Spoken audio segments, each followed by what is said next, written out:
Good morning and happy Monday.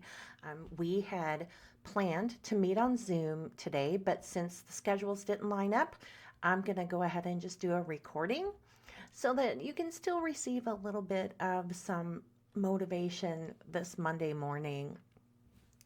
So today I thought I would share from week 3 something else that had stood out to me that hasn't been in any of the teachings that I've shared online thus far. And I want to talk about Proverbs chapter 3 and Psalm 16 because a lot of the time they're quoted in quick inspirational ways, but when you slow down and let them breathe, you begin to hear God's heart in a way that meets you maybe right where you are in this season. And these passages, they speak to the whole of us, the mind, the heart, the body, and they speak to the woman who has lived through trauma, through high stress, through chronic illness. They speak to the woman who feels tired in her bones, right? The woman that loves God but still wrestles with anxious thoughts and internal pressures. And they speak to women like me with a neurodivergent mind that gets easily overwhelmed but is fiercely devoted, right? And it speaks to the one who keeps showing up even when she feels frayed or behind. And so I wanted to talk today, and I'll start with Proverbs chapter 3, specifically where it says, "Do not be wise in your own eyes. Fear the Lord and turn away from evil. It will be healing to your flesh and refreshment to your bones." So I love this. I love this. I've read this a lot, but this time it named something true about the human condition to me, right? And I view a lot of things from a neurodivergent viewpoint and a traumatic past viewpoint. And so this really named something in regards to the human condition to me, that there's real exhaustion that can settle into the body when we rely on ourselves too heavily, right? When we live in survival mode for a long time, our bodies, they adapt, and our muscles stay tense and our breath stays shallow and our internal alarms remain half activated even on our quiet days. And so many of us learned that we have to scan the room, predict the next problem, anticipate the next emotional shift, or keep ourselves safe by always being prepared, right? And that hyper awareness becomes wisdom in our own eyes. Not arrogance, not pride, just the sense that unless we stay alert, something might fall apart, right? But God speaks into that instinct with incredible gentleness here. Because when scripture calls us to stop being wise in our own eyes, it's not telling us to stop thinking. It's telling us to stop carrying what was never ours to carry, right? Trusting God, it's not a spiritual performance, it's a nervous system release, right? When we humble ourselves before the Lord and when we admit that we are not the ultimate source of wisdom, something subtle but very powerful begins to change inside of us. The internal tension begins to loosen, and the sense of constant responsibility lightens. And scripture names that process for what it is. It's healing to your flesh and refreshment to your bones. And here, these Hebrew words are important because flesh refers to the whole embodied self, right? Not sinful desires, not weaknesses, your actual physical body, the parts of you that ache, the parts of you that hold memory, the parts that respond to stress. God is telling you that your relationship with Him affects your body, not in some magical way, but in a deeply integrated way, because He created you as one whole person.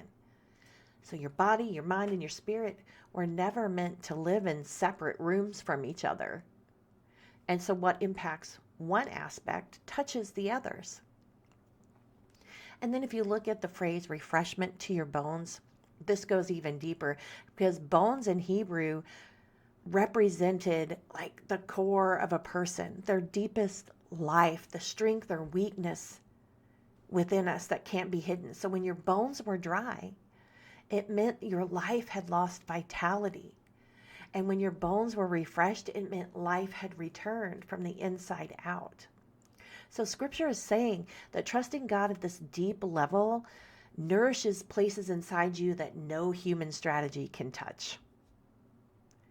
And so then now let's bring Psalm 16 beside that truth, because it fills in what Proverbs introduces, right? David writes, "You make known to me the path of life. In your presence there is fullness of joy.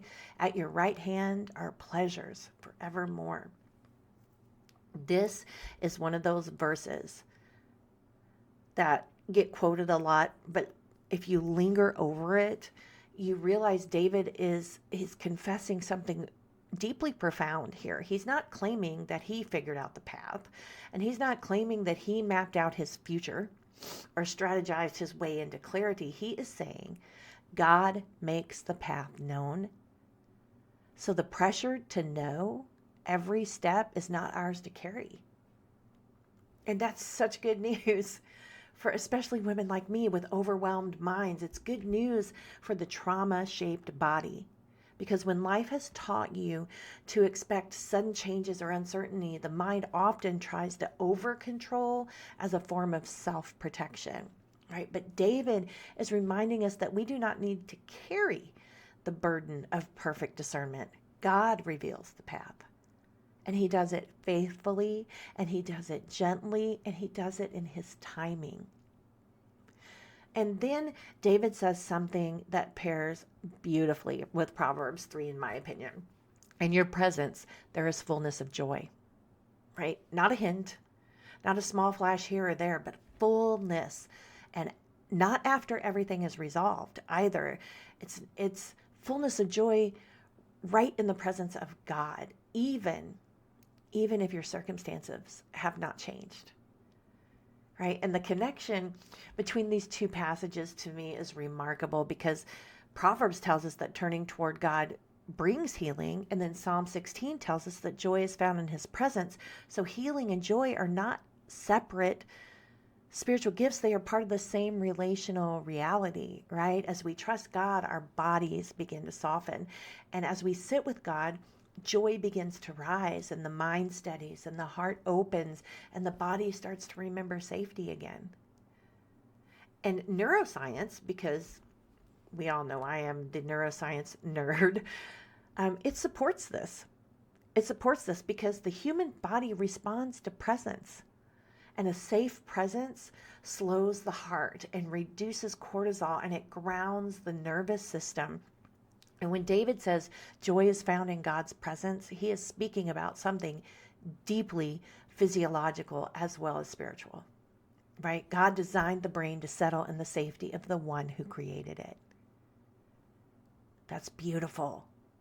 That's beautiful, right? So to kind of close this out, I just want to talk about what this can mean for real life, right? For the woman who wants to trust God, but she feels scared, or seeking God, but feels like she keeps coming back to the same anxieties over and over. Or the woman whose bones just feel tired, right? Because she's carried too much for too long.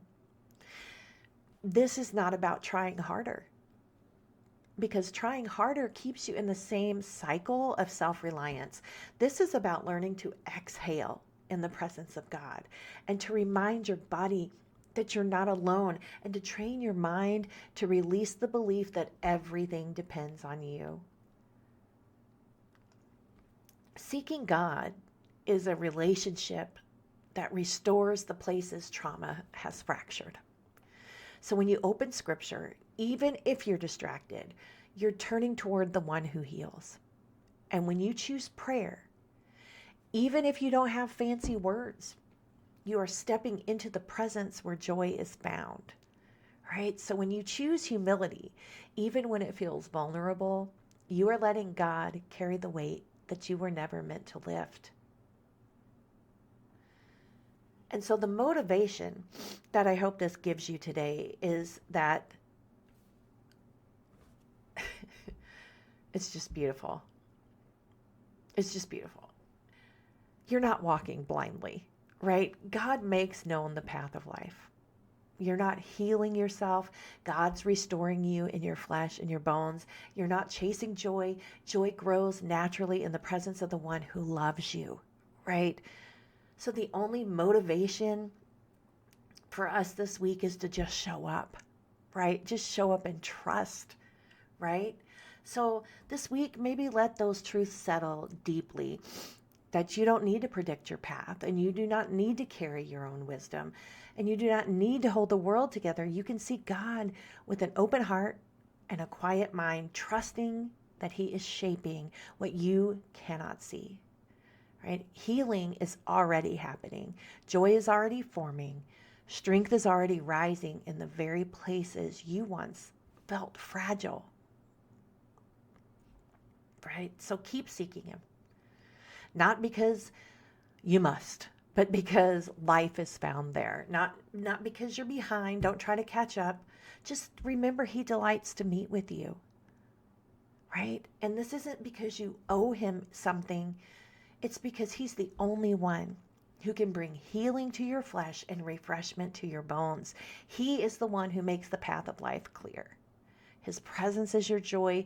His hand is your safety, and you can rest there, right? So I hope that in some way this gave you some motivation this lovely but very cold Monday morning. And I hope to see you guys all Friday evening.